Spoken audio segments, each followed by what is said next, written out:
नमस्कार दोस्तों, और आप लोग कैसे हैं। जिस्क में आज अवातंत्र पर हम लोग काम शुरू करेंगे। सिंधु का अवातंत्र, हिमालय के अवातंत्र में मैंने आपको बताया था कि पूरब में ब्रह्मपुत्र, पश्चिम में सिंधु, बीच में गंगा यमुना का उपजाऊ मैदान। सिंधु का अवातंत्र हम लोगों ने समझा था। आज गंगा की बारी। मानो तो गंगा माँ हूँ, ना मानो तो बहता पानी। एक बहुत इंपॉर्टेंट टॉपिक है और जितने भी एग्ज़ाम हैं, आरओ का एग्ज़ाम अगस्त सितंबर में लगा हुआ है, पीसीएस का एग्ज़ाम है, एसएससी के भी एग्ज़ाम है। सिलेबस सबका लगभग कॉमन है क्योंकि इनका कोई आकार नहीं होता, पर आप चीज़ों को समझेंगे तो सब में वो आती हैं। तो इसी किसी एग्ज़ाम के अकॉर्डिंग ना पढ़ें, चीज़ों को समझें तो वो हर एग्ज़ाम में आ जाती हैं।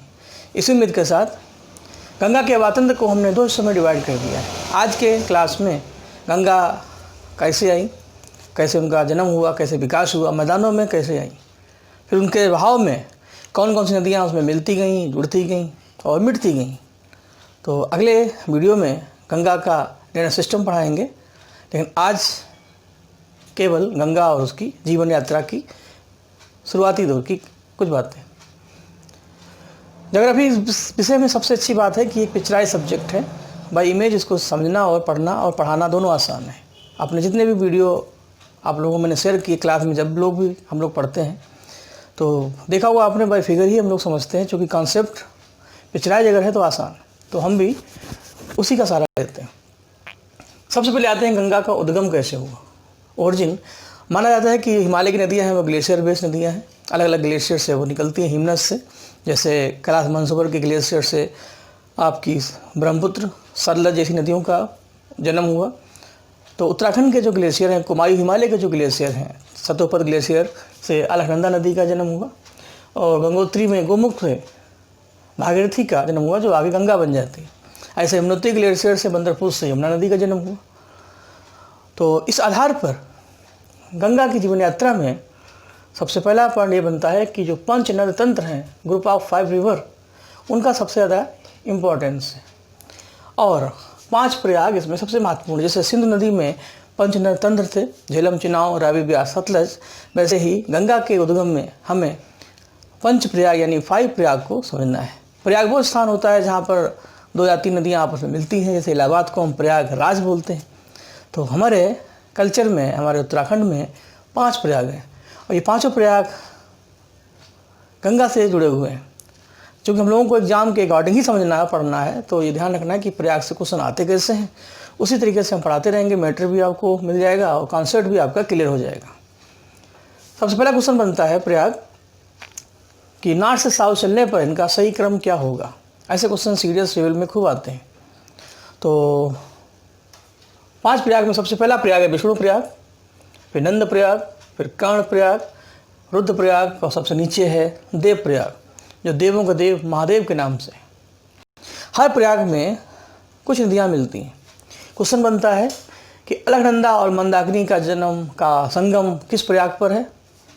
तो रुद्र प्रयाग, क्वेश्चन घुमा देते हैं, रुद्र प्रयाग में कौन सी 2 नदियाँ आपस में मिलती हैं। अलकनंदा मंदाकिनी, अलकनंदा नंदाकिनी, अलकनंदा भागीरथी, अलकनंदा और धौलीगंगा, या इनमें से कोई नहीं।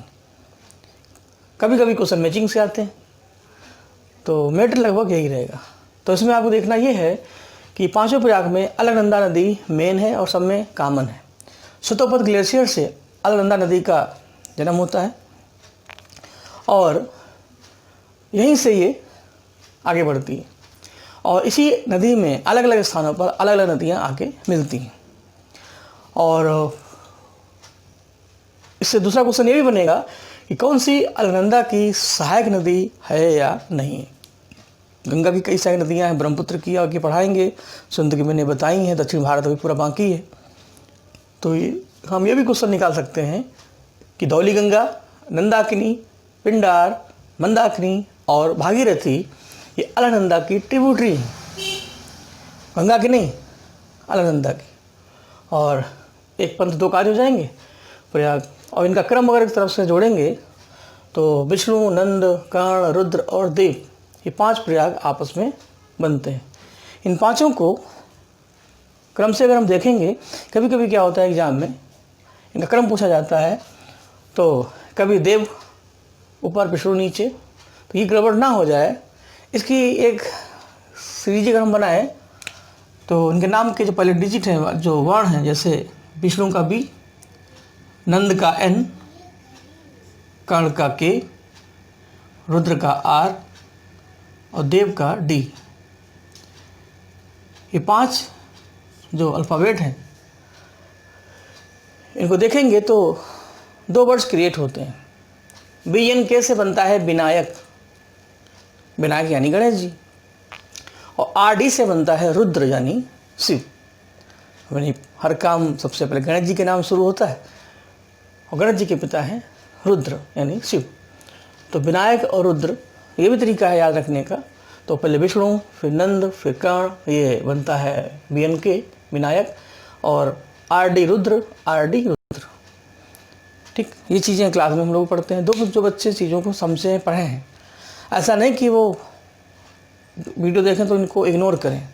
महत्वपूर्ण ये नहीं चीज़ें आपको कितनी आती हैं, आप उनको कितना सहज कर और संभाल के रखते हैं। इसलिए कोशिश करिए कि चीज़ों को बीच बीच में देखते रहें, खाद पानी, अभ्यास का पानी डालते रहें। तो ये हो गया। तो कभी कभी ऐसे भी क्वेश्चन आ सकते हैं, निम्नलिखित में से कौन प्रयाग नहीं है? विष्णु प्रयाग, रुद्र प्रयाग, कर्ण प्रयाग, चौथा आ जाए आपका शनि प्रयाग, तो वो नहीं है, ये भी होगा। अब आते हैं इनकी सहायक नदियों पर। सहायक नदियों में हर प्रयाग की एक अपनी अलग सहायक नदी है, और याद रखने के लिए अलकनंदा सब में कॉमन है, सब में अलख निरंजन है, और उसकी अलख यानी लौ जल रही, चारों पांचों में। विष्णु प्रयाग में धौली गंगा को विष्णु गंगा भी कहते हैं। नंद में नंदाकिनी, 2 किनी है, नंदाकिनी और मंदाकिनी। तो नंद में नंदाकिनी तो रुद्र में मंदाकिनी, इस तरीके से हो सकता है। कर्ण में पिंडर, और इस आधार पर अणा और ना इसमें आ जाएगा। कहीं कहीं पिंडार को ऐसे भी लिखा जाता है, तो इससे फ़ायदा होगा। हिंदी में अणा और इंग्लिश में एन दोनों में कॉमन होगा, ये भी हो जाएगा। रुद्रप्रयाग में मंदाकिनी और देवप्रयाग में भागीरथी। राजा भागीरथ का गंगा से गहरा संबंध है और भागीरथी का शिव से गहरा संबंध है, और इस आधार पर भागीरथ ने जो तपस्या की थी उसी के आधार पर गंगा मैदानों में आई। ये कहानी कथा हमारे धर्म में प्रचलित है। तो यहाँ पर ये माना जाता है कि जहाँ देवों के देव होंगे, जहाँ भागीरथी होंगे, वहाँ गंगा अपने आप होंगी। इसलिए अलकनंदा और भागीरथी इक्वल टू बराबर गंगा इन दोनों नदियों का समुच्चय है। तो अलकनंदा में बारी बारी से नदियाँ मिलती जाती हैं, और अंत में अलकनंदा भी भागीरथी के साथ मिल जाती है, और इस संयुक्त धारा को हम गंगा कहते हैं, जो देवप्रयाग में मिलती है। ये इनकी एक सामान्य बायोग्राफी है। अब इन स्थानों में कई सहायक नगर भी हैं, कई प्लांट भी हैं। तो हम चाहते हैं कि पूरे कॉन्सेप्ट को कई तरीके से समझा दें, जैसे क्वेश्चन कैसे भी आए वो निकल आए। कुछ टॉपिक छुपे होते हैं, कुछ टॉपिक निकालने पड़ते हैं, कुछ दिखे होते हैं, कुछ दिखाने होते हैं। अब इस इमेज को जरा देख लेते हैं। ये आपकी अलकनंदा नदी है जो रेड कलर की है। यहाँ पर सतोपत ग्लेशियर है, माना दर्रा और नी दर्रा के बीच में, इसके ऊपर है कैलाश मानसरोवर। तो अलकनंदा के कोस्ट पर है बद्रीनाथ, जो हमारा चौथा धाम है। और आगे बढ़ेंगे तो इसी अलकनंदा में राइट हैंड से मिलती है धौली गंगा, तो ये प्लेस हो जाएगा विष्णु प्रयाग, क्योंकि उसी मैटर को हमने इधर लिख दिया है, जिससे आप पढ़ते भी चलें, समझते भी चलें। और आगे पढ़ेंगे तो नंद प्रयाग में नंदाकिनी। उसके बाद नंबर 3 पर आता है कर्ण प्रयाग, कर्ण में पिंडार नदी। उसी क्रम में अगला प्रयाग बनता है रुद्रप्रयाग नंबर 4। रुद्रप्रयाग में अपोजिट साइड से मंदाकिनी नदी आती है। मंदाकिनी के कोर्स पर ही केदारनाथ धाम है, जो हमारा तीसरा धाम है, जो शिव जी को समर्पित है, और बद्रीनाथ विष्णु जी को समर्पित है। अभी दोनों धामों के कपाट खुले हैं। केदारनाथ बहुत फेमस है। आप जानते हैं कि मंदाकिनी नदी में जब बाढ़ आई थी कुछ साल पहले, तो केदारनाथ काफ़ी चर्चित हुआ था। उसी पर अभी हाल ही में एक मूवी बनाई गई थी केदारनाथ, सुशांत सिंह राजपूत की बहुत फेमस मूवी, और उनके लिए श्रद्धांजलि भी होगी। आज वो हमारे बीच नहीं है, लेकिन वो क्षण, वो एहसास उनका इस कहानी में और इस सिनेमा के माध्यम से मिलता है। तो मंदाकिनी को स्टॉप केदारनाथ, केदारनाथ को स्टॉप मंदाकिनी, और बद्रीनाथ आप अलकनंदा। इसी के आगे बढ़ेंगे तो जोशीमठ, गौरीकुंड मिलते हैं। उसी क्रम में आगे बढ़ते हैं तो अगला प्रयाग है देवप्रयाग। देवप्रयाग में भागीरथी नदी मिलती है जो गंगोत्री से निकलती है, गोमुख प्लेस से, और देवप्रयाग में दोनों मिलते हैं या मिलती हैं, और यहीं से गंगा का नाम पड़ जाता है। ये ध्यान रखना है कि गंगोत्री से देवप्रयाग की इस यात्रा में हम गंगा को भागीरथी ही कहते हैं, और देवप्रयाग के बाद जब अलकनंदा मिलती है तब हम इस संयुक्त धारा को गंगा कहते हैं। जैसे इलाहाबाद में गंगा और यमुना मिलती हैं तो यमुना अपने को मिला देती है और मिटा देती है, गंगा अपने में बहती रहती है। लेकिन यहाँ पर भागीरथी, अलकनंदा दोनों नदियाँ मिलकर के एक नए नाम से प्रचलित हो जाती है। इस भागीरथी की भी एक सहायक नदी है भिलंगना। यहाँ पर इंटरेस्टिंग ये है कि भिलंगना भागीरथी की सहायक नदी है, ना कि अलकनंदा की। बाकी सब नदियाँ अलकनंदा की सहायक नदियाँ हैं, लेकिन भिलंगना ट्रिब्यूटरी ऑफ भागीरथी। तो इस आधार पर भी ध्यान रखना है। और भागीरथी भिलंगना जहाँ मिलते हैं वो है टिहरी, और इसी टिहरी पर टिहरी प्रोजेक्ट बनाया गया, टिहरी जल विद्युत परियोजना, और काफ़ी चर्चित परियोजना है। ठीक, तो टिहरी बांध किन दो नदियों पर संगम पर स्थित है। अगर पेड़ में आए तो भागीरथी और भिलंगना को लगाएं। सिंगल अगर आ जाता है तो आपको मुख्य नदी को चुनना है, वो है भागीरथी, ना कि भिलंगना। कभी कभी ऐसी स्थिति बन जाए या पेड़ में आ जाए भागीरथी भिलंगना, भागीरथी मंदाकिनी, भागीरथी अलकनंदा, तो दोनों साथ साथ हैं।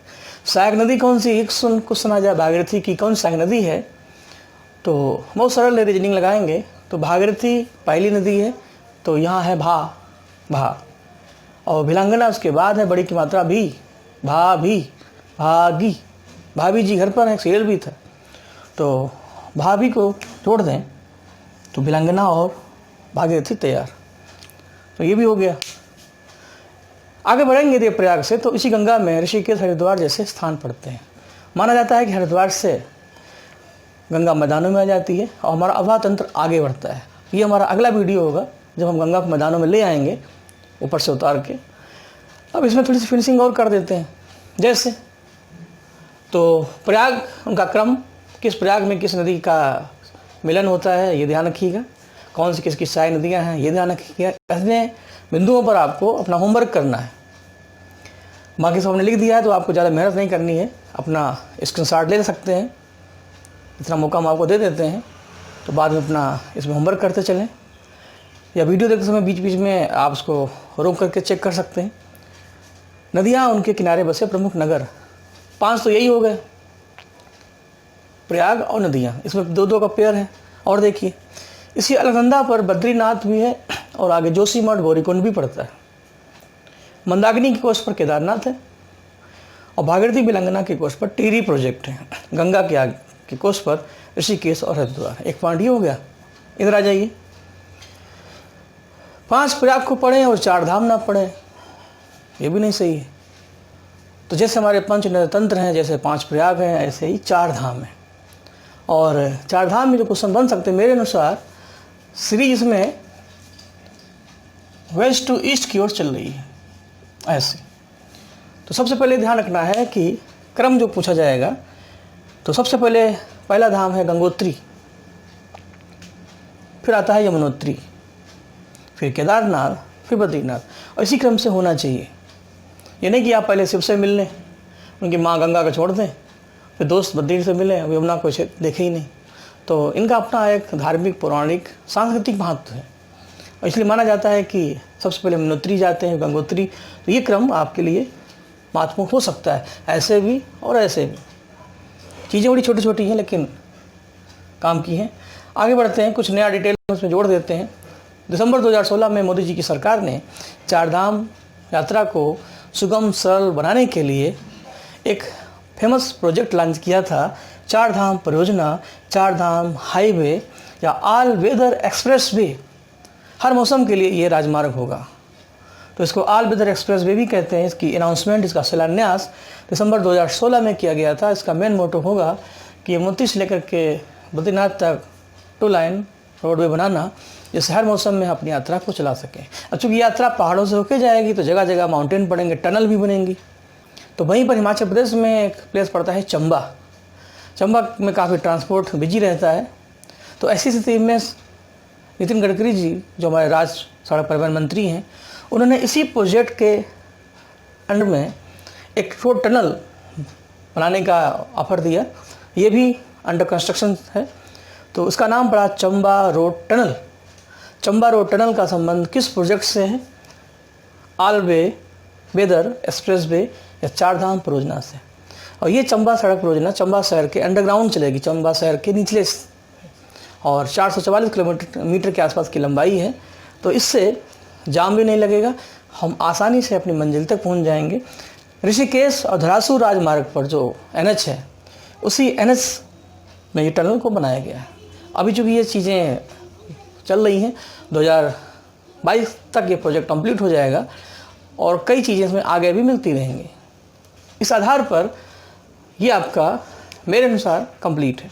बिना इधर उधर बात करते हुए हमने इतना बताया था, गंगा के वातंत्र में सबसे पहले हमें 5 प्रयाग समझने हैं, प्रयागों का क्रम जानना है, किस प्रयाग में कौन सी नदी मिलती है, अलकनंदा की कौन सी सहायक नदियाँ हैं, नदियों के किनारे बसे कौन कौन से प्लेस हैं, ये ध्यान रखना है।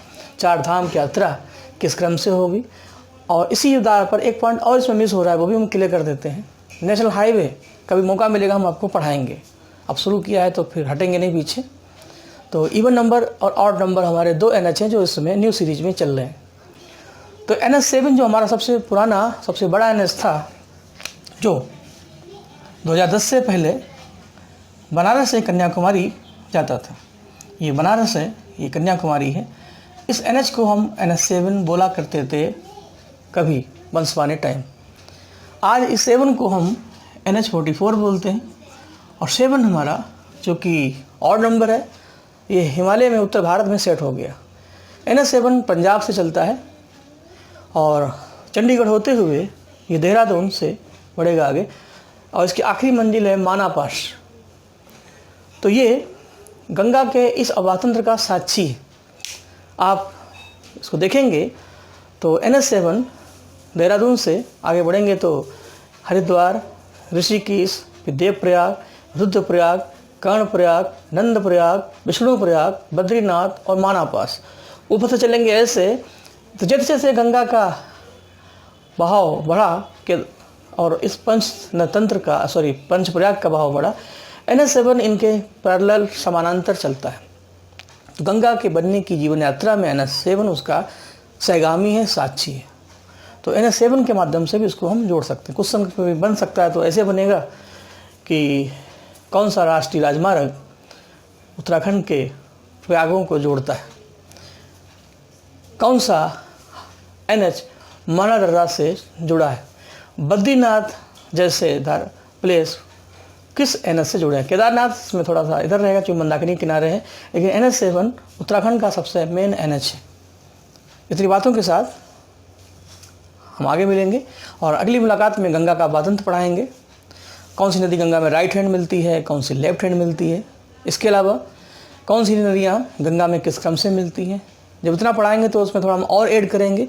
गंगा की जितनी ट्रिब्यूटरी हैं और उनकी जो ट्रिब्यूटरी हैं उनका भी एक अध्ययन करेंगे। जैसे घाघरा नदी की कौन कौन सी ट्रिब्यूटरी, लिख तो हम सब देंगे ही, समझा भी देंगे, लेकिन फिगर से आप जल्दी समझ सकते हैं।